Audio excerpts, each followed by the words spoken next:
I'm at the tail end of being a Gen Xer. I was raised by boomers. Great, okay. I think the boomers generation were kind of self-obsessed with the changes of finding their own enlightenment. And so their kids were just sort of go free range, figure out the world on your own. For like the hardship, right?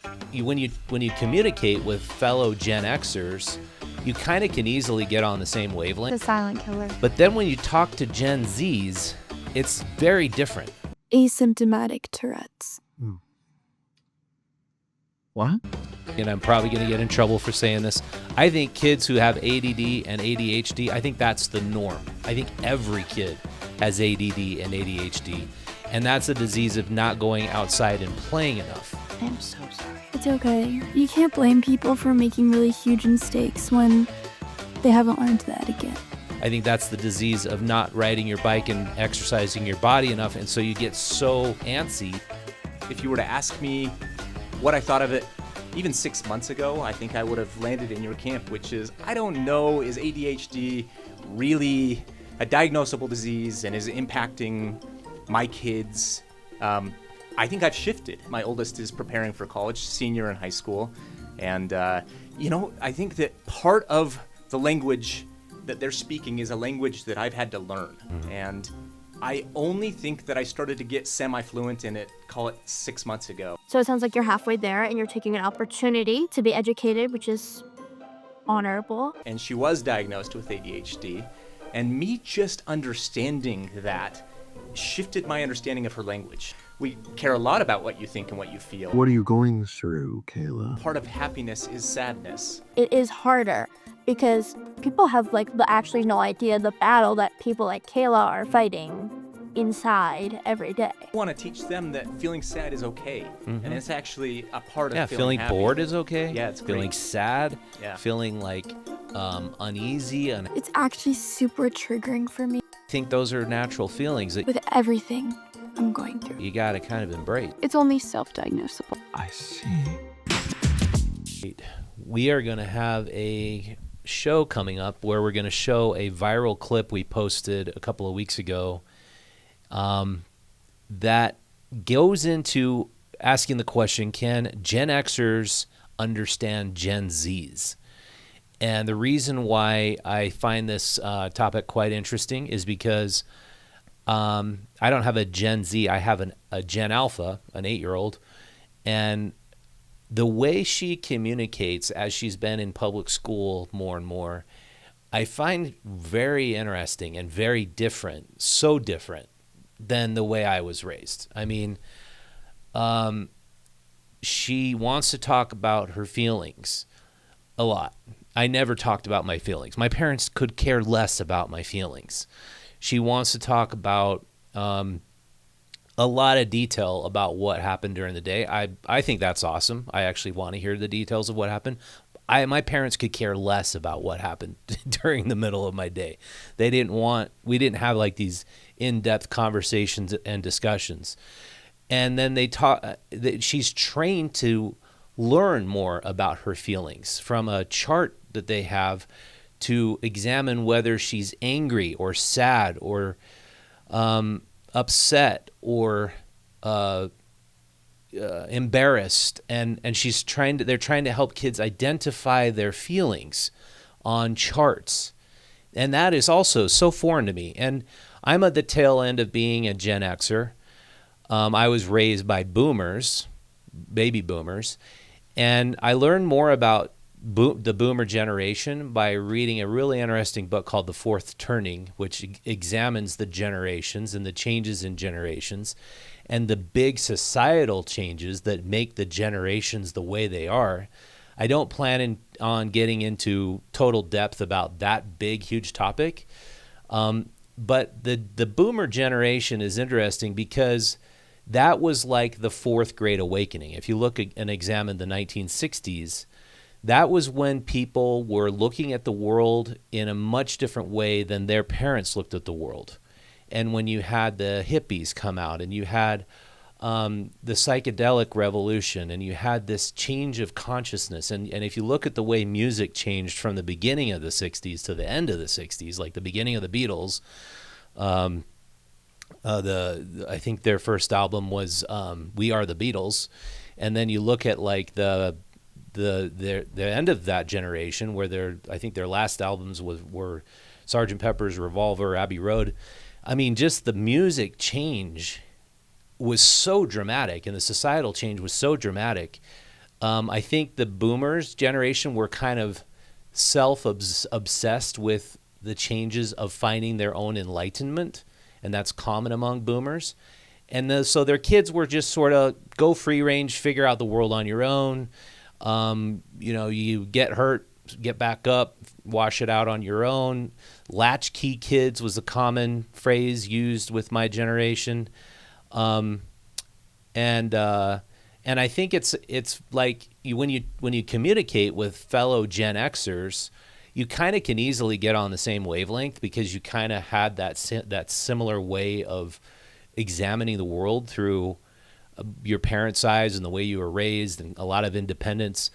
But then when you talk to Gen Zs, it's very different. Like they have a whole different way of communicating. And this clip I'm about to play you that went absolutely viral on our Instagram really demonstrates that difference in a better way than I've ever seen before.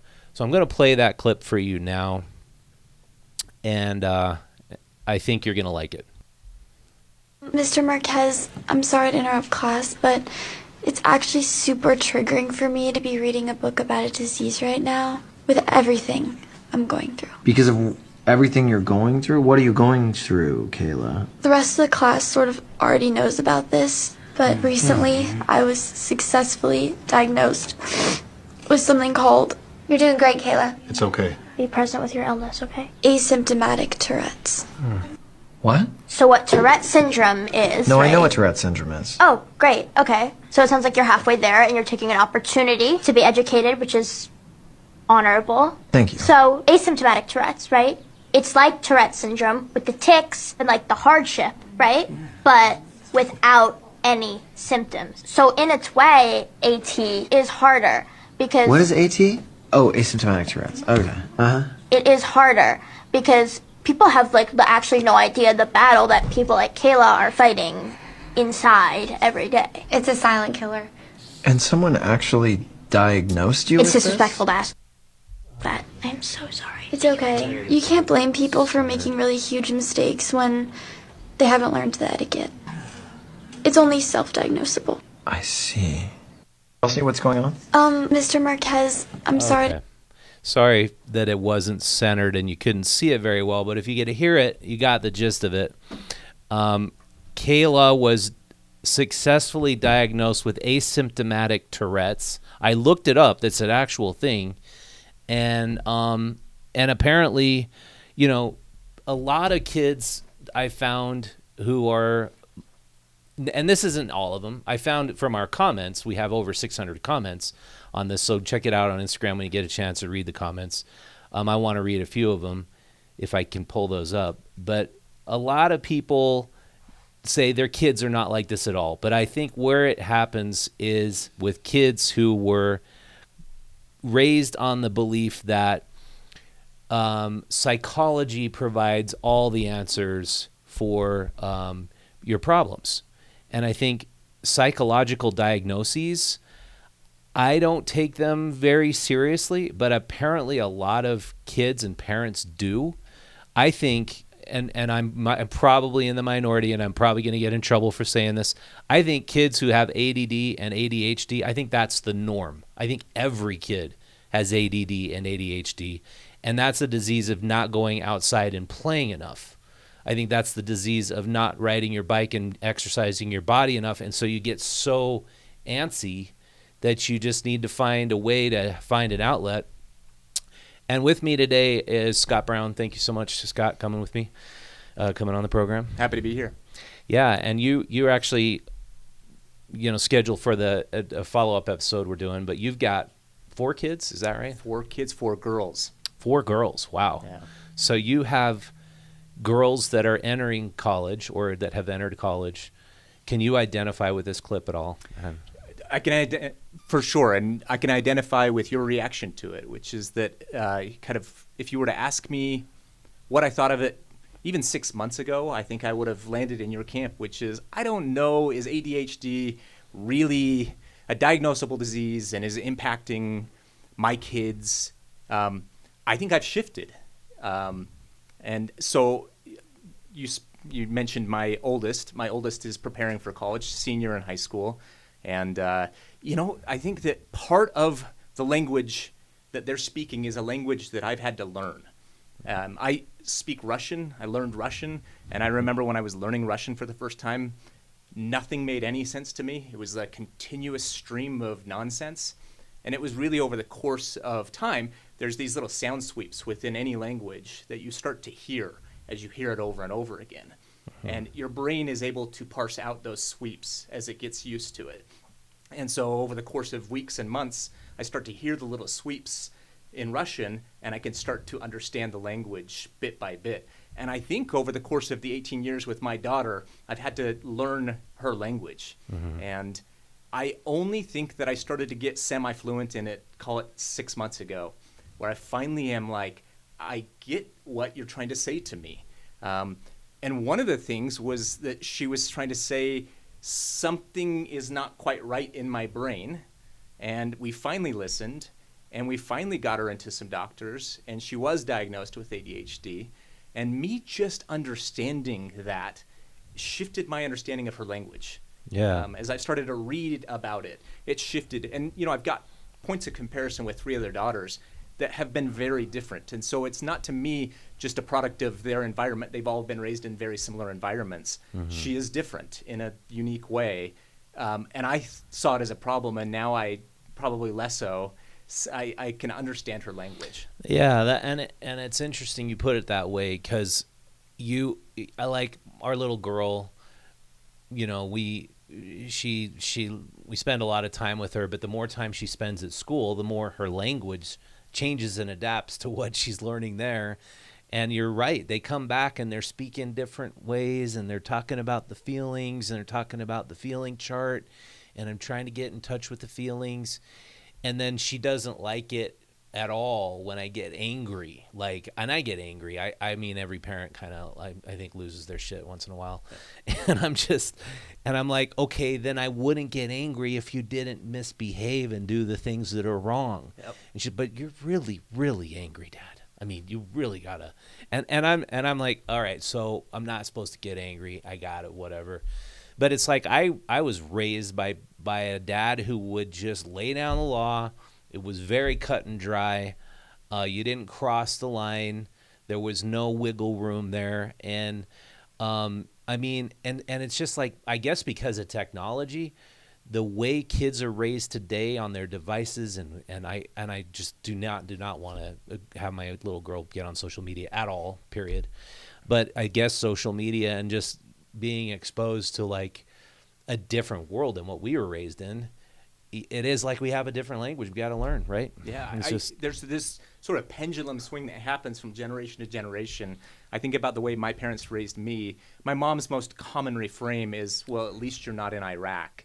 This is something she still says to my kids today. They don't even know what she means, but it's sort of a just completely a lack of empathy. Toughen up, suck it up, you're fine. Yeah. And we've tried to sort of swing to the opposite end of that pendulum, which is we care a lot about what you think and what you feel. And I don't know what the right answer is. And is there some happy medium between the two? I mean, I do like to hear how she feels. And I think feelings are important, but they're not so important that they need to completely take over your life. Yeah. Like, I don't think feelings should be at the top of the pyramid. I think competency, logic, rationality, critical thinking, those are much more important than feelings. And that's the only destructive part of what I think is happening with this new generation that I see problematic. If you always have feelings at the top of that pyramid, you're always going to bump into the feeling instead of your logic and rationality when you're making a decision. And you're going to say, oh, I don't like that person because I feel like they're a bad person, and that's just stupid. That's a stupid way to look at the world. Yeah, it's almost like we need to normalize that part of happiness is sadness, because what I think happens with my kids often is I feel sad, how can you make me feel happy? And I want to teach them that feeling sad is okay. And it's actually a part of feeling happy. Bored is okay. Yeah, it's great. Feeling sad, Yeah. feeling like uneasy, unhappy. I think those are natural feelings that you got to kind of embrace. Essential. I think the communication of using a device to be the intermediate mechanism between most communication. I mean, a device is now the mechanism in which you communicate to other people primarily. That's kind of a sad development, I think. That's why we do our podcast live. I like to talk to people face to face. I like human interaction that's non-screen interaction. I think we need that. And I think it's troubling how little kids play outside these days. And you said you live in Alpine? I do. Scott, did your kids grow up playing outside? They did. What shifted was that we spent the first 10 years of my oldest daughter's life in Chicago. And we were in the suburbs of Chicago. We did have a yard, parks to play in, but every play experience with friends required the scheduling of a play date. And you'd have to schedule that weeks in advance. And so there was no sort of impromptu play. There was no, I'm going to walk down the street and knock on Grace's door and see if Grace can play. When we moved here to Utah, one of the reasons we moved was that we wanted to bring our kids back to this sort of childhood that my wife and I had experienced in Utah, which was more free range, which was more of, I'm going to go out to play and I'll see you in 8 hours. Yeah. And we wanted that, and we've gotten that. Literally, my kids will leave the house and we don't see them for 8 hours, and we feel awesome. complete trust in the community and comfort in them doing that. And so they've gotten lots of play throughout their lives, but the play is different here in Utah for sure. And so you living in Alpine, that's not weird for the other parents that your kids are out playing, or all the kids are they all playing outside? They're all playing outside. Wow, yeah, it's that's not awesome. weird at all. You know, it's constant kids knocking on our door, my kids knocking on their door, kids feeling comfortable enough to just walk into our home without knocking on the door, and we've embraced that. Yeah, that's exactly how it was for me growing up. Yeah. And I thought that the neighborhood adjacent to my neighborhood, my street, would embrace that because there's kids there. But then when I said I sent my kids out to free range, it was like, no, this is not. It's a play date type neighborhood, I guess. But it's probably just dependent on where you live. So you're experiencing that here in Utah still? Yeah, the in play Murray, date? it's like, I mean, I guess you gotta get to know the parents of the kids before the kids get to know each other, which is kind of lame. And maybe we're just in kind of not the perfect neighborhood. But I'd love to hear from people who are listening right now. What's your experience? Do you find parents are embracing the free range here in Utah? Is it better here in Utah? Is it worse? Is it neighborhood dependent? So if anybody's got any comments related to that, that's a component I'm interested in, because I mean, we're in eastern Murray / Cottonwood Heights area, and I notice kids are out walking together, and that's occasionally they'll play like games together. And a couple of times my kids joined them, but golly, it just seems like if you just had a group of kids out playing on the street, people are going to know to slow down. They could play, kick the can, or these fun games I used to play growing up, just baseball, basketball, soccer, but that's what you found it actually. Yeah, I wondered if it was extinct, and it's not. In our neighborhood. And maybe it is just the culture of the neighborhood, but we live in a cul-de-sac. My kids play night games. They go out and they play Steal the Flag. It's the stuff that I grew up playing. So it's fulfilling for me. Yeah. But I don't know how you shift a neighborhood around that. Yep. Yeah.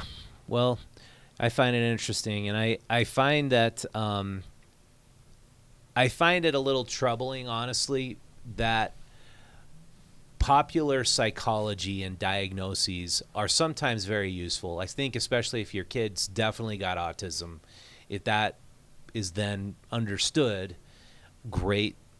But I think a lot of young kids, this is what we understood when we got our kids. We got kids from the foster care system 5 years ago.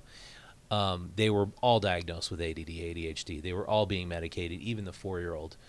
And they were being medicated with stimulants. Yeah. And I thought, why have a kid being medicated with a stimulant, and it's a amphetamine stimulant. It's not that different from meth. And when you don't want to have a kid who's chemically dependent, nobody wants to be chemically dependent. And so we got him off of those. We said we want to have a double check of this ADD diagnosis, and it was diagnosed by a pediatrician, and it wasn't diagnosed through a psychologist expert.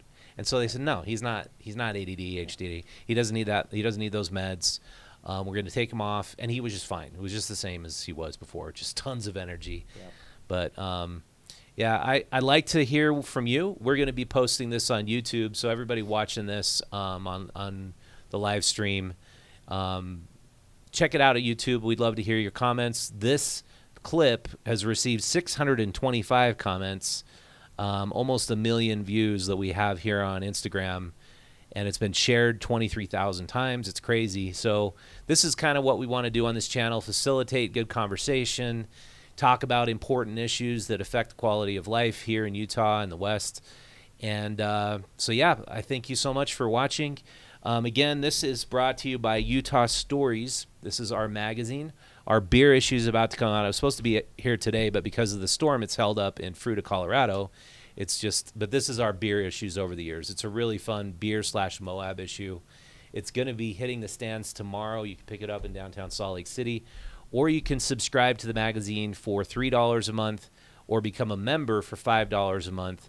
In which case, whether you do the $5 a month or $8, you get Faces of Utah magazine, which is a story about entrepreneurs who've done incredible things here in Utah, and that's where you fit in, Scott. You've been on Shark Tank, and we're going to get to Scott's story in more detail, but we're going to take a little break, and we will come back with that in just a few minutes. Thanks for watching.